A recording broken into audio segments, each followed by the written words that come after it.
Wraiths and Flayed ones, but Necrons are a shooty army. Time for another Win with Necrons video. Necrons!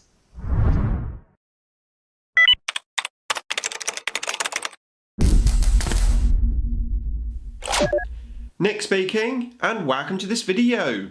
Right, another 8th edition index video about Necrons. We're going to look at Flayed ones and Wraiths in this video. Before that though, if you would like to keep up to date with the wonders of Warhammer 40k, then please give me a sub and hit the bell button so you don't miss an upload. Okay, so let's have a chat about Wraiths and Flayed ones, two assault units in our shooty Necron army. Now personally I love playing Assault Necrons because it's a little bit different, and having played Necrons for a very long time, it's always nice to come up with some different ideas for the army rather than just standing there and shooting as many guns as you can get into the army. So I have gone down the Assault Army route in some of my list styles. In particular, as you probably know by now, I have a Flayed one army, so that's 60 Flayed ones, and I'm currently backing them up with 18 Wraiths. Now that is quite a large amount of points for the army. I think it's about 150 power level, which is about 3,000 points. Obviously that has to be toned down to a lower point level, but the point is that I have been playing these units for a long time, and also in large quantities, so I thought it'd be good to make a video about them. Right, well, I'm going to have a look at Wraiths first. Now Wraiths arguably our most versatile, survivable units that we have in the army. And the big reason for that is they have a 3+ invulnerable save. A nice safety save. I call it a safety save because it doesn't matter where you are on the board, in terrain, out of terrain, you always get a 3++ save, which is really, really nice.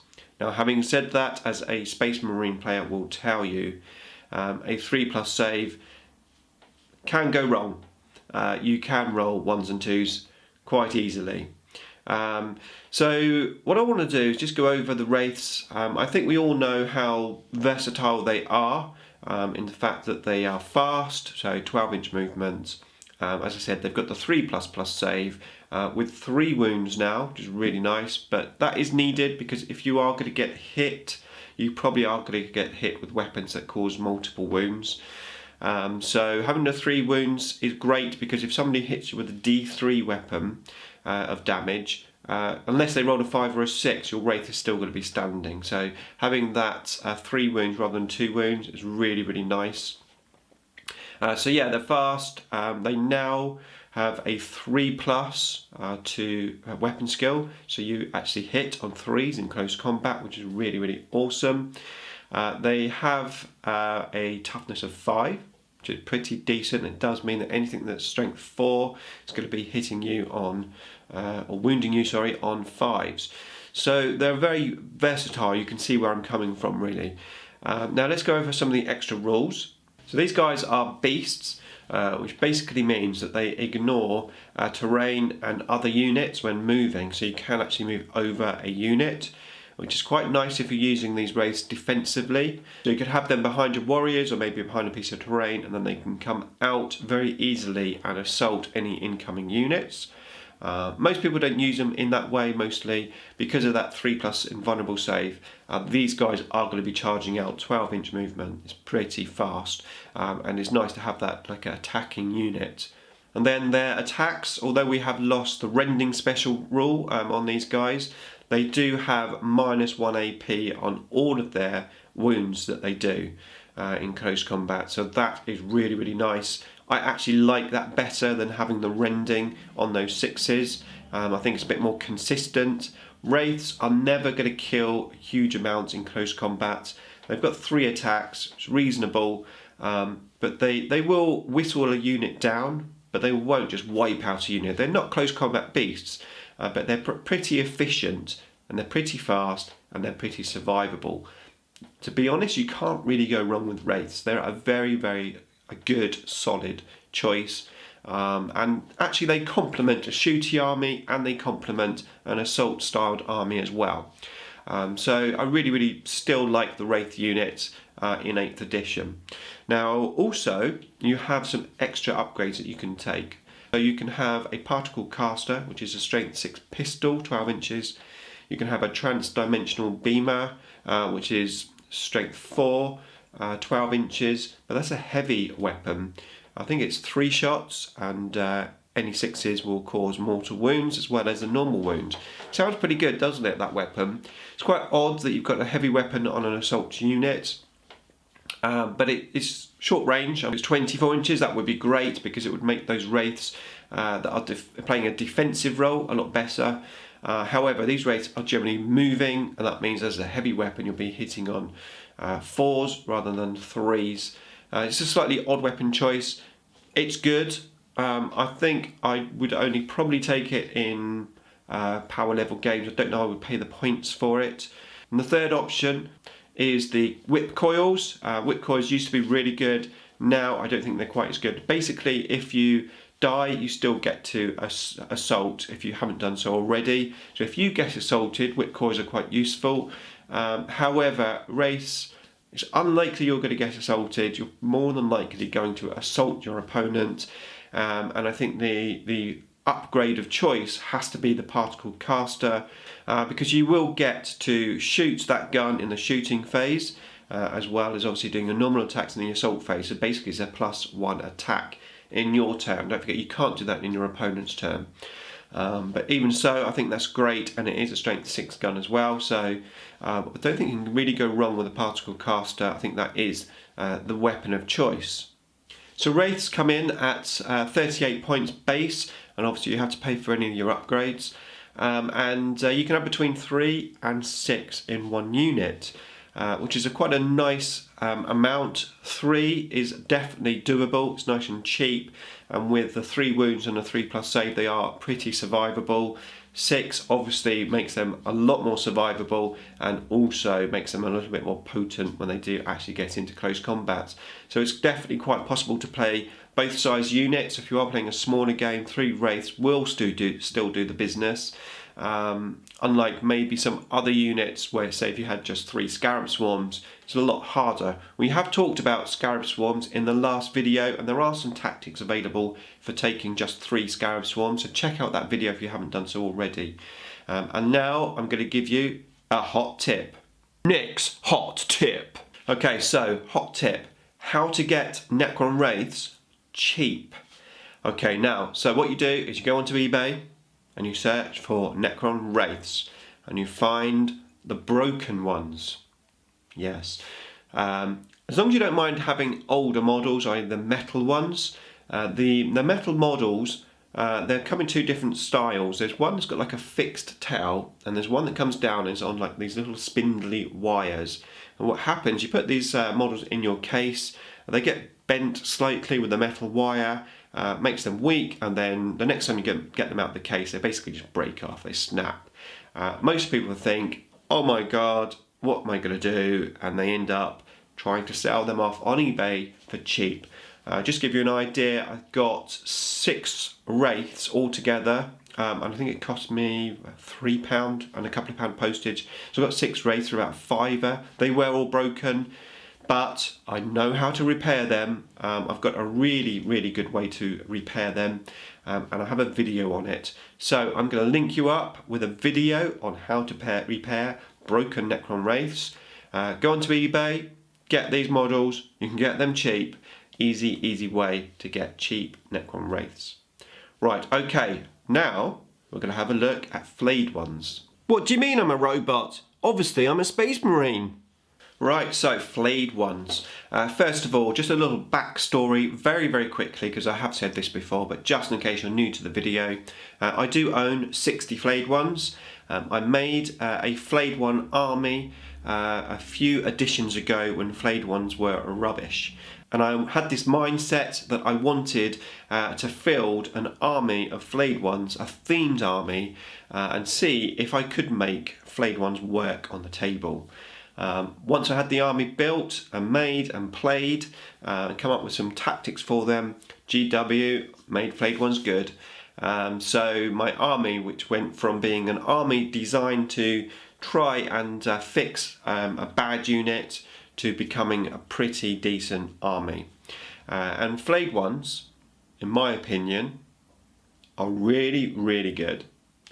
So what makes Flayed ones good? Well, let's have a look at some of their stats first. So first up, they are quite expensive. They are 21 points now. Compared to the price that they were, I think they've gone up about 9 points, which is a huge increase.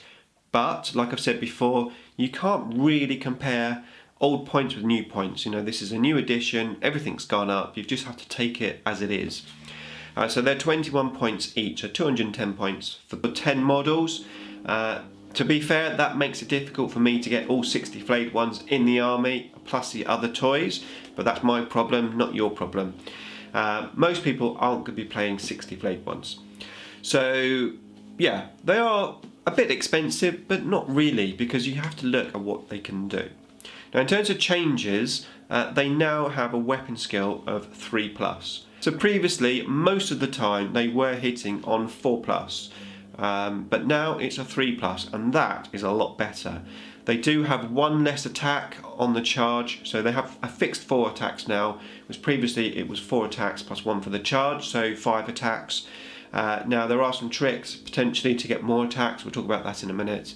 But yeah, so they've got less attacks, but weapon skill 3. More of those attacks are going to go through, and they still have the shred special rule, so you can re-roll to wound. That's a lot of attacks coming in. Now, not only that, but they still have a deep strike type rule where you can bring them in just over 9 inches away from your enemy, and you can do that, of course, any turn you like, so there's no having to roll for reserves and stuff. So basically, turn 1 are just over 9 inches away from your enemy. 1 unit, 2 units, 3, 4, 5, 6 units in your face, backed up by 18 Wraiths. That's got to be scary. Now ideally, obviously you want to try and get them into assault. It's random, of course, we know that, so you need a 9 to be able to assault. You do have a command point to re-roll 1 if you want to. And I've had mixed results. Obviously with 6 units, you've got to argue that you're going to get at least 1 or 2 in, maybe more. On a bad day, maybe none. But it's the threat of those units coming in, which is the key thing. Now, obviously, as I said, I do play a lot of these units. Now, obviously, the less units you have doing this sort of first turn assault, the less chance of you actually getting anywhere into your enemy. So you have to be mindful of that. If you just, for example, teleport 1 unit of Flayed ones, and you fail your assault, the chances are your enemy is just going to shoot you. But if you have 2, 3 units coming in, and you have to go by the rule of 1 is none, 2 is 1, and 3 is some. So in other words, if you have 1 unit of something, then basically you've got nothing, because that unit could potentially just be shot down and you've got nothing left. If you have 2 units, then at least if 1 unit is shot down, you've got another unit. So effectively you've got 1 unit, 1 is almost disposable. If you have 3 units, then you've got some units there. There's a good chance that you are going to get 1 or 2 units into position and doing what they need to do. So I think ideally, if you do want to do this first turn charge with Flayed ones, I think you need at least 3 units of Flayed ones. In terms of unit size, I'm finding 10 is fine. I think that's a reasonable amount. Yes, your enemy can focus fire and they can take them down, but that's fine because Flayed ones are always disposable. It's a disposable unit. It's a distraction unit, and it's a unit which, if your enemy is shooting at them, that's fine. And this is where the combination of Flayed ones and Wraiths works so well, because you do have the Wraiths in your face, potentially assaulting you turn 1, coming in, loads of attacks. Yes, easy to take down.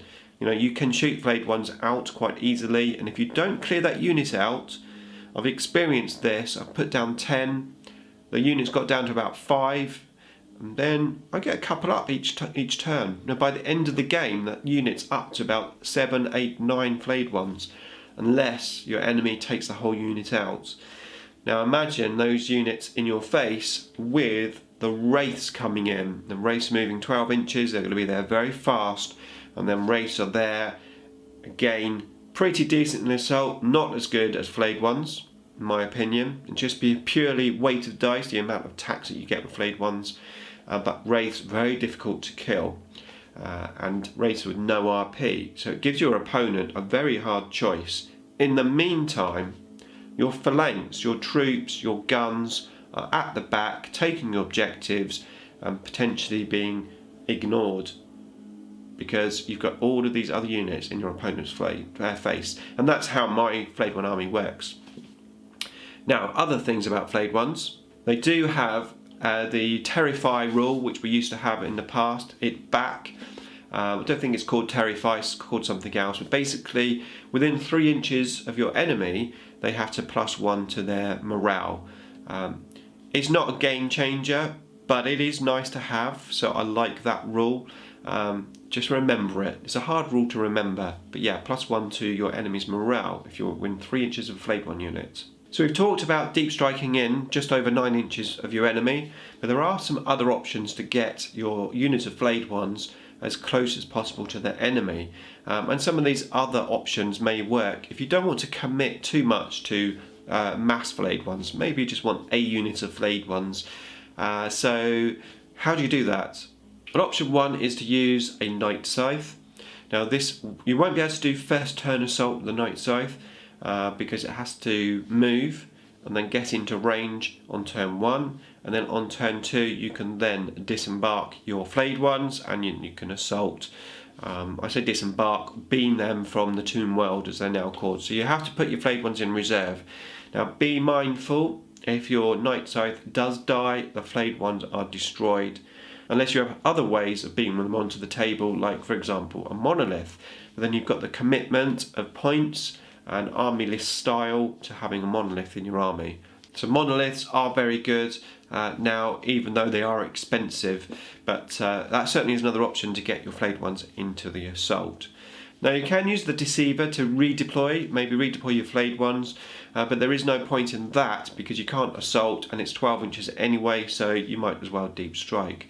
However, if you do have the Deceiver in there, you could potentially go all out and get really close to your enemy with your troops. So if you wanted to, you could use your D3 units. Now bearing in mind, you could use command point to re-roll that if you get a bad roll. Yeah, teleport some warriors, some immortals close to your enemy, and then you're right on top of your enemy, shoot all the guns in, then assault Flayed Ones. By that time your Wraiths might be in range to assault, potentially, depending on the deployment. There's a couple of deployments where you can be 18 inches away. So yeah, you've definitely got opportunities there to make some very interesting and very different Necron armies.